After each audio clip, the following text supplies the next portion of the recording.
Lucas, capítulo 22. Diz assim o texto bíblico: Estava, pois, perto a festa dos pães asmos, chamada a Páscoa. E os principais sacerdotes e os escribas andavam procurando como o matariam, porque temiam o povo. Entrou, porém, Satanás em Judas, que tinha por sobrenome Iscariotes, o qual era do número dos 12.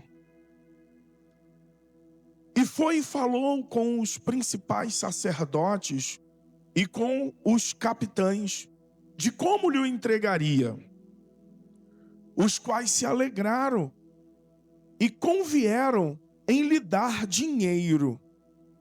E ele concordou e buscava oportunidade para lhe o entregar sem alvoroço.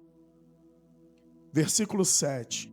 Chegou, porém, o dia dos asmos, em que importava sacrificar a Páscoa, e mandou a Pedro e a João, dizendo: Ide, preparai-nos a Páscoa, para que a comamos. E eles lhe perguntaram: Onde quereis que a preparamos? E ele lhe disse: Eis que quando entrardes na cidade, encontrareis um homem levando um cântaro de água. Segui-o até a casa em que ele entrar. Versículo 11.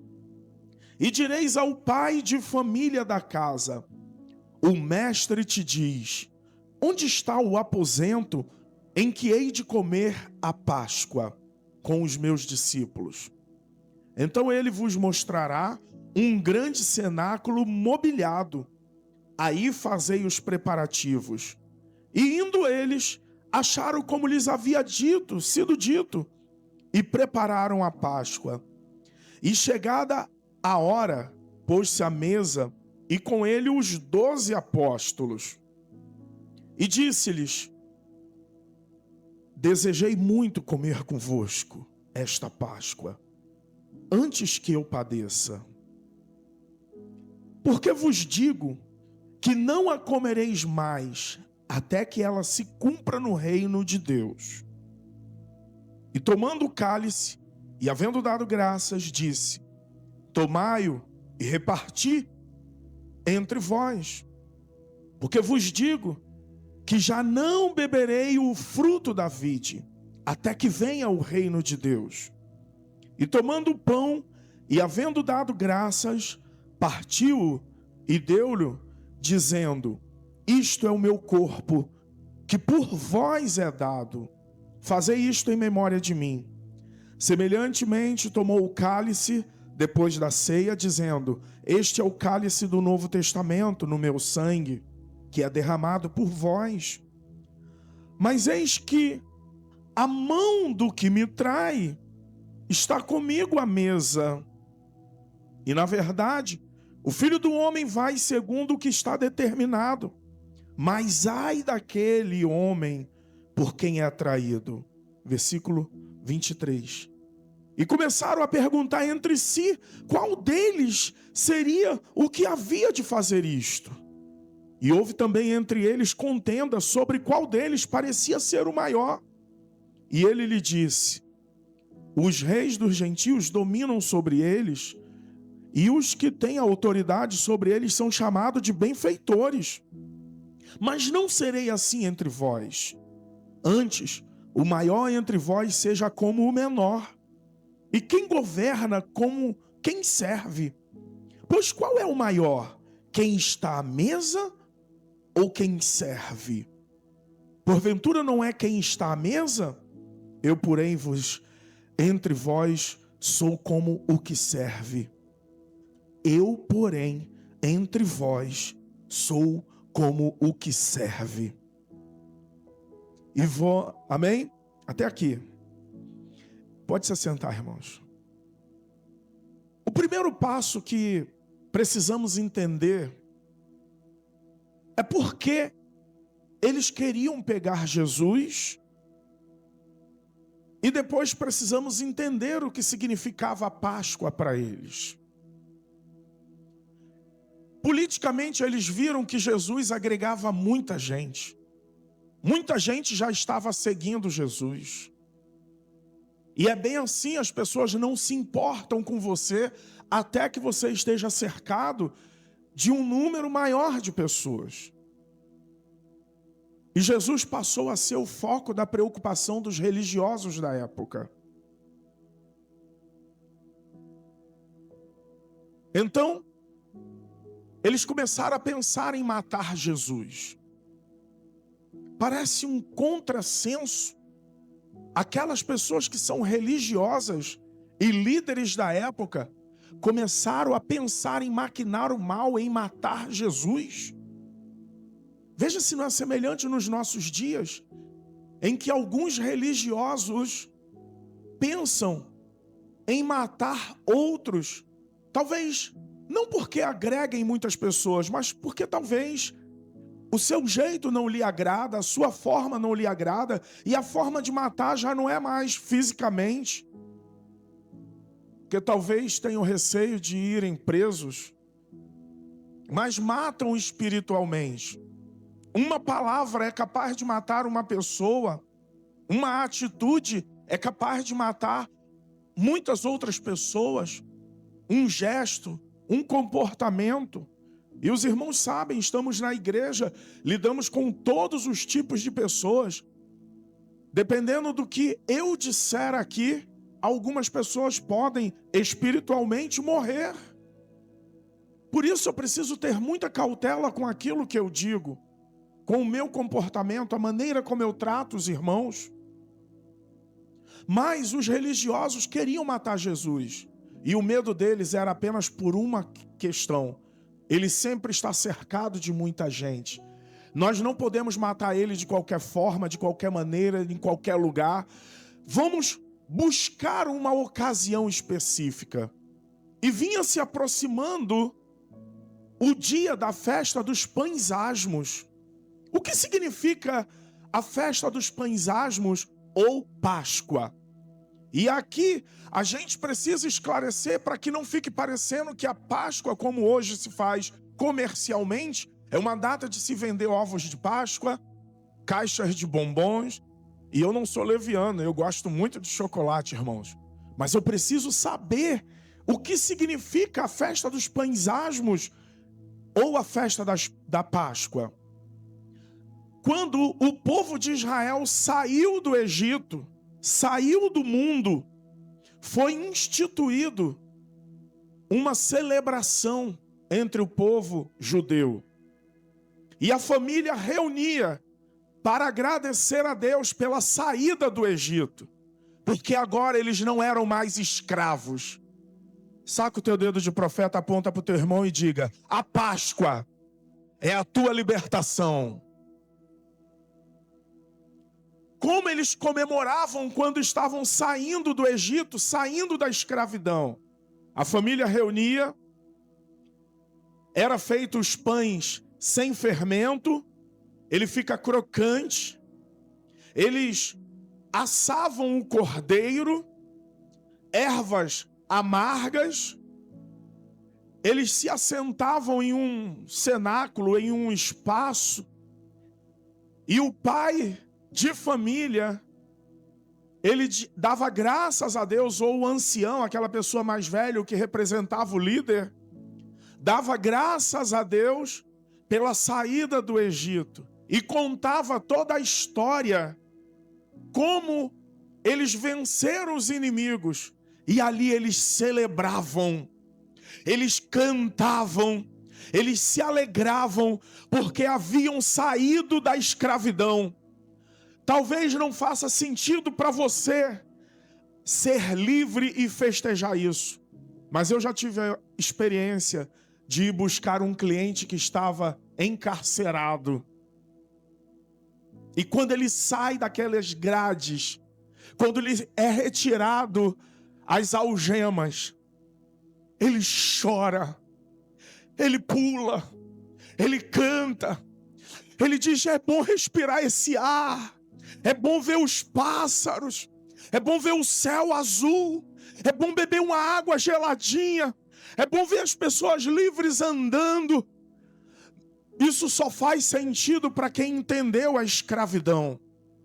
Para uma pessoa que estava escrava do pecado, uma pessoa que estava escrava na prostituição, quando você fala para uma pessoa que estava escrava das drogas, uma pessoa que era subjugada em um relacionamento abusivo, quando ela sai, que ela está livre, que ela está liberta, ela tem muitos motivos para celebrar, para se alegrar, para dizer muito obrigado, meu Deus. E ali a família reunida agradecia a Deus. E o chefe de família era quem tinha a responsabilidade de começar a comer e dar o suco da uva para todos tomarem. E no final era ele quem tomava. A Páscoa tem um sentido de uma experiência libertadora, a saída do Egito.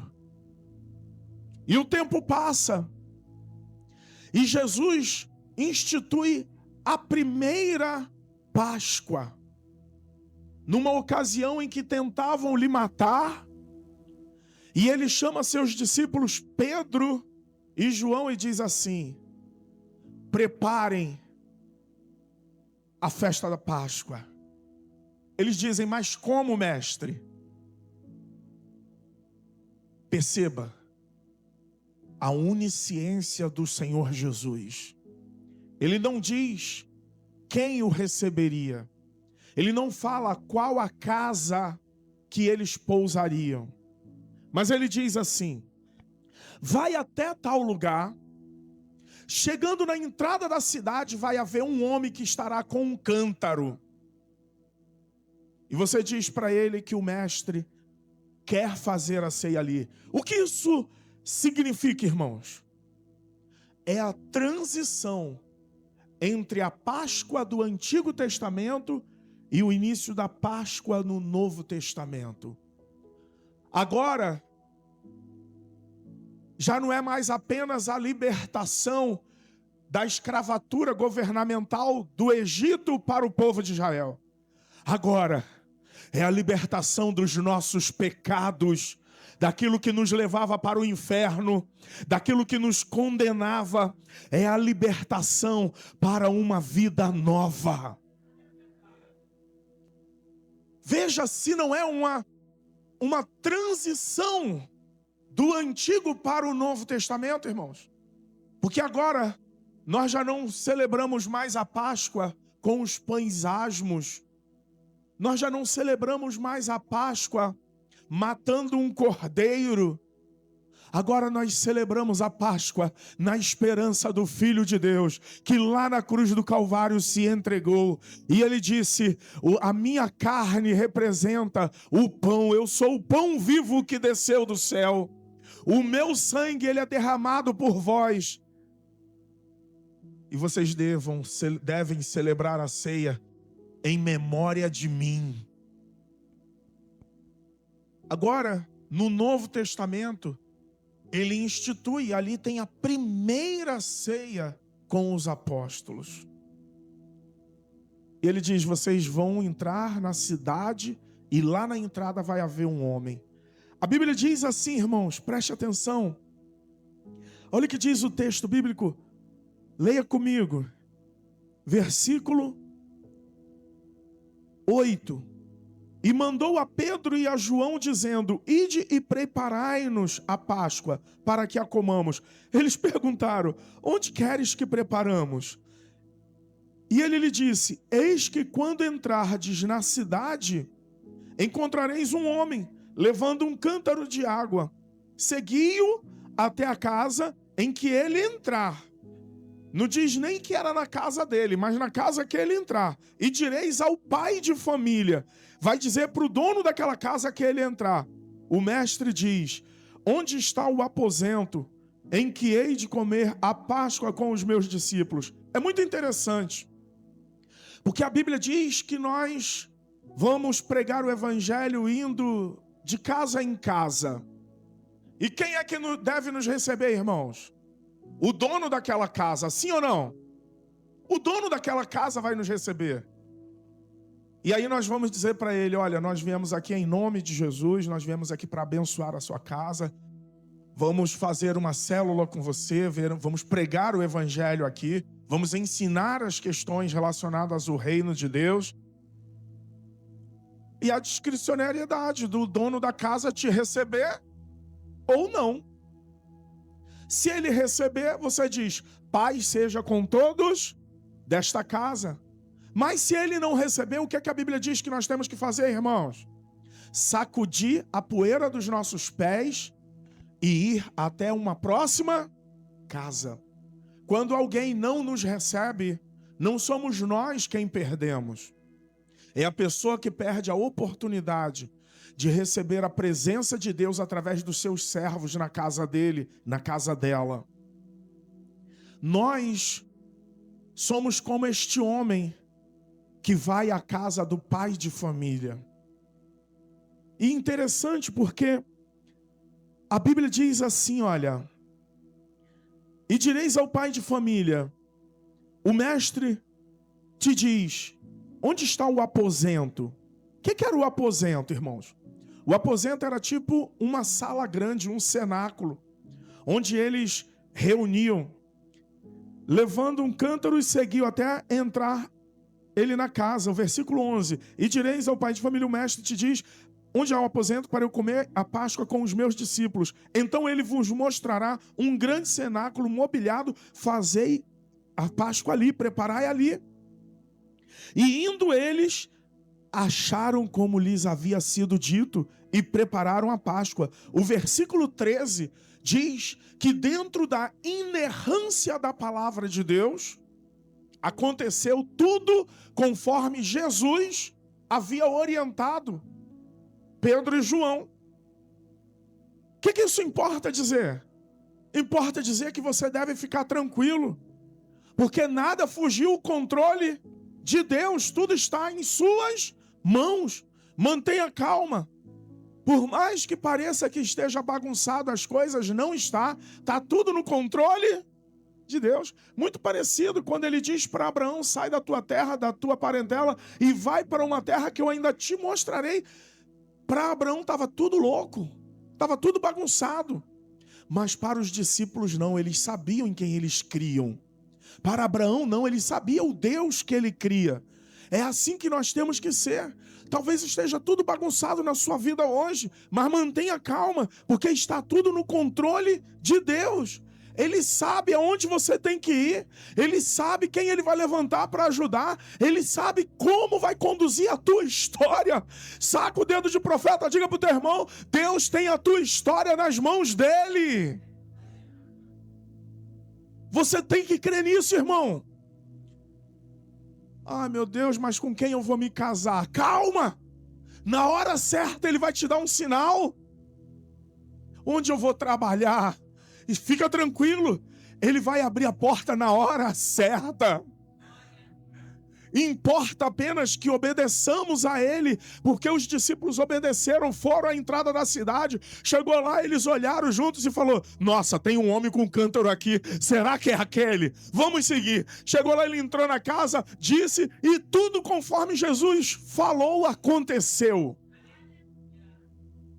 Estava prestes a um dos maiores eventos que marcaria o cristianismo para o Novo Testamento. A primeira Páscoa iria acontecer, só que agora, não apenas com o rito do Antigo Testamento, agora, olhando Jesus como o Cordeiro que morreu por nós. Diz assim o versículo 14, e chegada a hora, pôs-se à mesa com ele os 12 apóstolos, e aí ele diz, desejei muito comer convosco esta Páscoa antes que padeça. Uma coisa que eu observo, nós deveríamos desejar estar mais à mesa com os nossos irmãos. No culto, é um culto, a gente não conhece os irmãos, mas à mesa a gente conhece. Jesus diz: eu desejei muito estar à mesa com vocês. Mesa é o lugar da gente dividir, é o lugar da gente compartilhar. Mesa é o lugar da gente abrir o coração. Ele falou: desejei muito estar convosco nesta Páscoa. Uma coisa importante, irmão.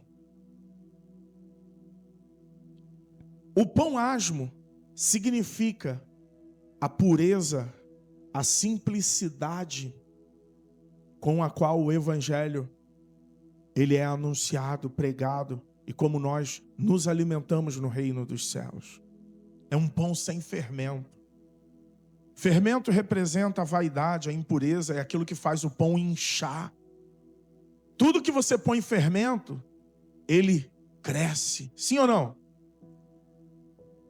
Mas o pão asmo, ele é um pão sequinho, sem fermento, sem aparência, sem vaidade. Representa a pureza e a simplicidade. Até porque quando eles saíram do Egito, eles tinham que preparar a comida bem rápido. Em alguns lugares, esse pão asmo, ele é conhecido como pão do sofrimento. Porque o povo estava saindo do sofrimento e eles tinham que fazer aquele pão rapidinho. Às vezes na vida, você não tem muito tempo para preparar uma comida rebuscada. Às vezes você precisa fazer aquela comida rapidinho. E era assim quando eles estavam saindo do Egito. Tinha que fazer uma comida que fosse rápida. Deus deu a direção para eles fazerem o pão asmo, pão rapidinho, para sair. Pureza, agilidade. O que isso importa para a gente? Às vezes a gente está no Egito e a gente tem que sair do Egito rapidinho. Existem pessoas que não terão muito tempo. Você tem que pregar para ela e falar: sai logo dessa vida. Essa vida está te matando. Sai logo dessa situação que está acabando contigo. Venha para o reino de Deus. Aqui você vai comer uma comida sequinha, sem fermento, rapidinho. É sem aparência. O reino de Deus não é um reino de aparência. É um reino onde as coisas são simples. É sem fermento.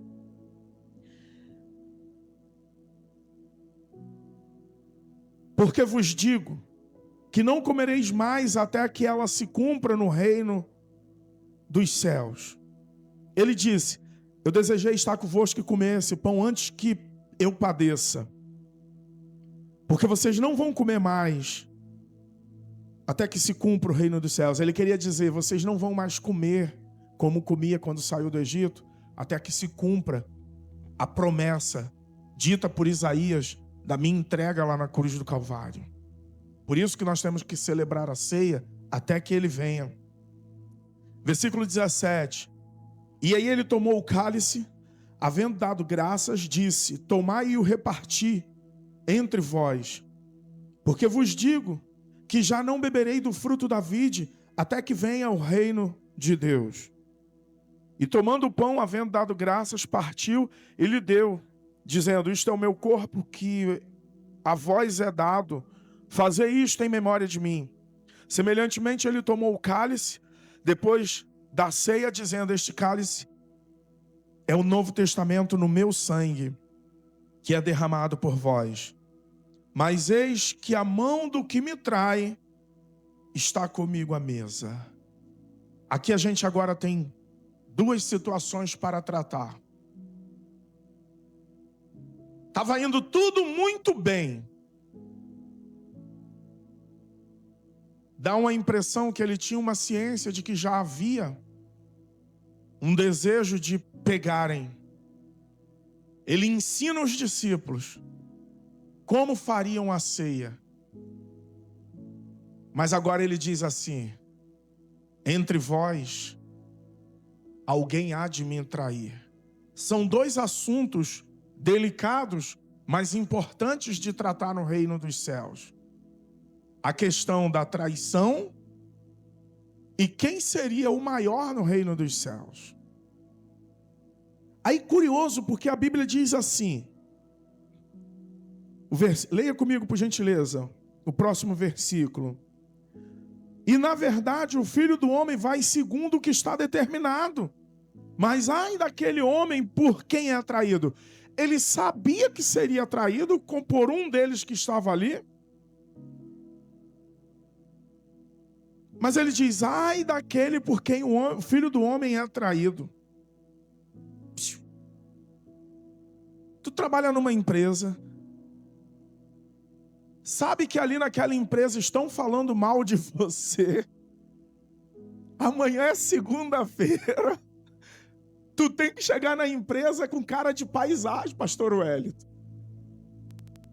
Foi mais ou menos isso que aconteceu com Jesus. Ele sabia que o traidor estava sentado à mesa, mas ele podia denunciar, falar, é você, eu sei que é você. Ele não podia. Se fosse assim, Belinha, tu chegaria na escola falando, ó, eu já sei quem é que fala mal de mim aqui na turma, tá? Fulano e fulana, por favor, pra fora. Sim ou não? Hein?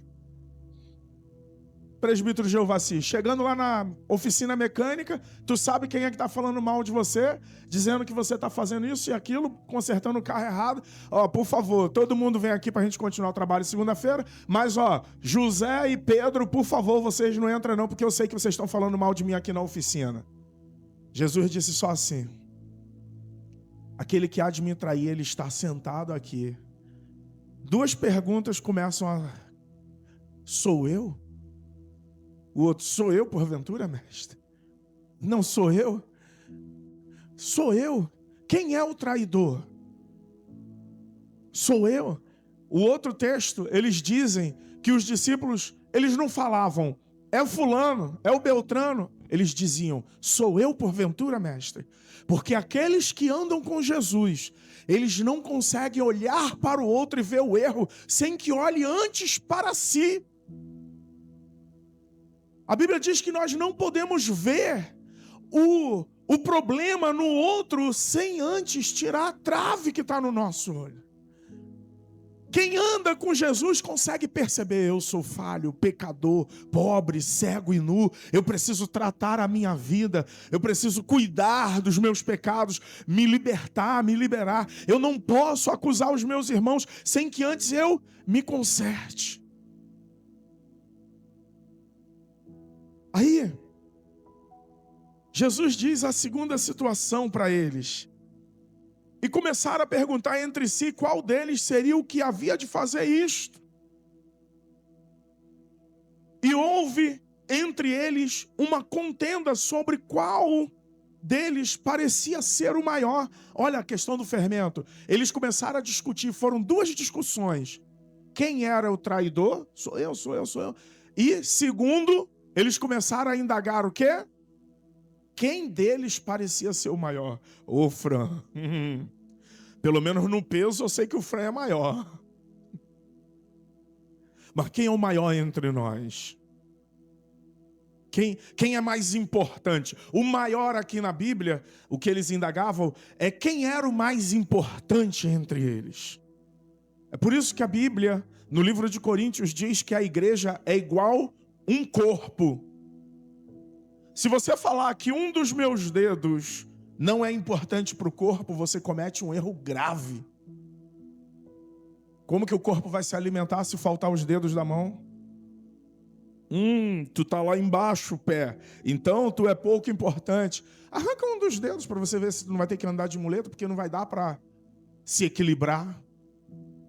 Corpo tem que estar em harmonia. Esses dias eu estava conversando com meu filho e ele estava dizendo assim, pai, o meu corpo está passando por mudanças. Tem cabelos nascendo em vários lugares do meu corpo. Aí eu falei, filho, essa é uma obra linda de Deus. Porque o cabelo serve para quê? Para proteger. Cabelo da sobrancelha, cílios, cabelo da cabeça, dos braços, do peito. Onde houver cabelo no teu corpo, Deus acha que essa área tem que ser protegida. Aí eu vou dizer, tem gente que é até teimosa, né? Raspa. Deus vai e faz o quê? Nasce outro, mais forte do que o que tirou. Em alguns lugares não nasce não, né, Fran? Já está protegido, né? Nós precisamos entender o valor do corpo.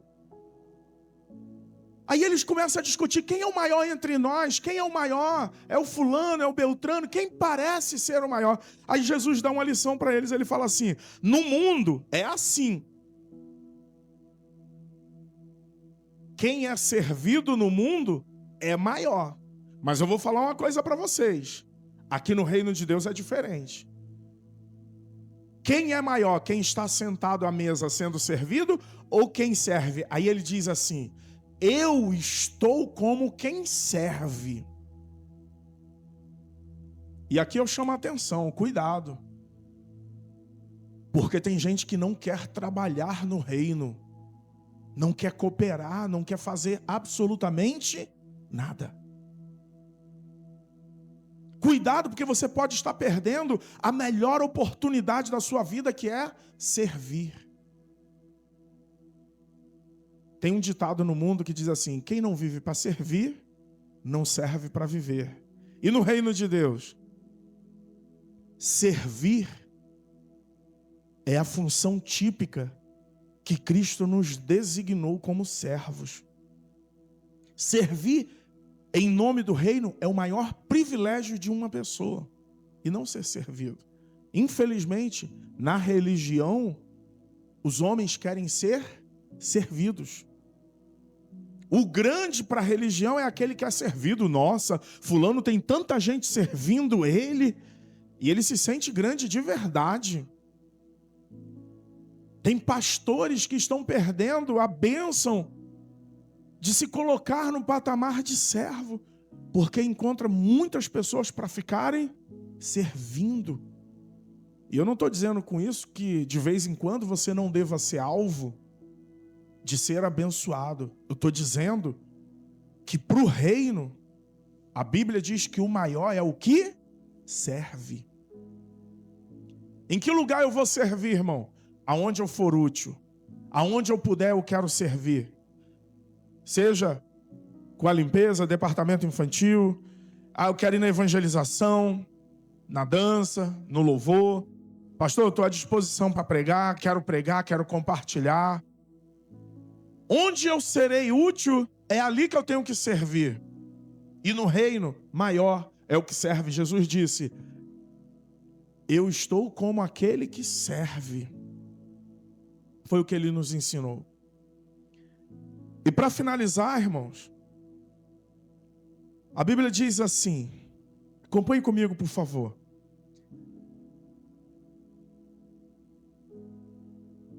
Versículo 26. Mas não sereis assim entre vós. Antes, o maior entre vós seja como o menor. E quem governa como quem serve. Pois qual é o maior? Quem está à mesa ou quem serve? Porventura não é quem está à mesa? Eu, porém, entre vós sou como aquele que serve. Vós sois o que tendes permanecido comigo nas minhas tentações.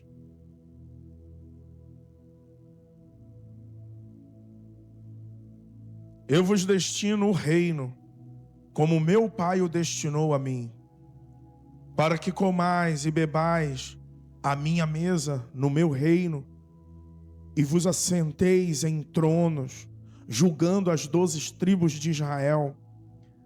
Disse também o Senhor: Simão, Simão, eis que Satanás vos pediu para vos cirandar como trigo, mas eu roguei por ti, para que a tua fé não desfaleça. E tu, quando te converteres, confirma teus irmãos. E ele lhe disse: Senhor, estou pronto para ir contigo até a prisão e a morte. Mas ele disse: digo-te, Pedro, que não cantará hoje o galo antes que 3 vezes negues que me conheces. Até aqui, irmãos. Jesus vai para a ceia com os seus discípulos, manda preparar aquele banquete.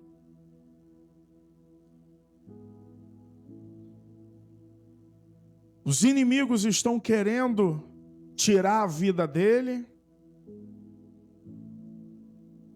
Judas é identificado, o texto diz que Satanás entrou em Judas para entregar o mestre.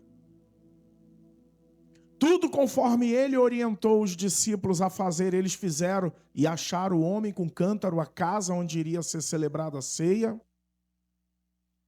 E aqui está nascendo a primeira Santa Ceia, a transição do Antigo para o Novo Testamento. A ceia como era feita no rito judaico, e agora a ceia onde Cristo Jesus, ele é o pão e o seu sangue é o vinho. E temos que fazer isso em memória dele. Amém?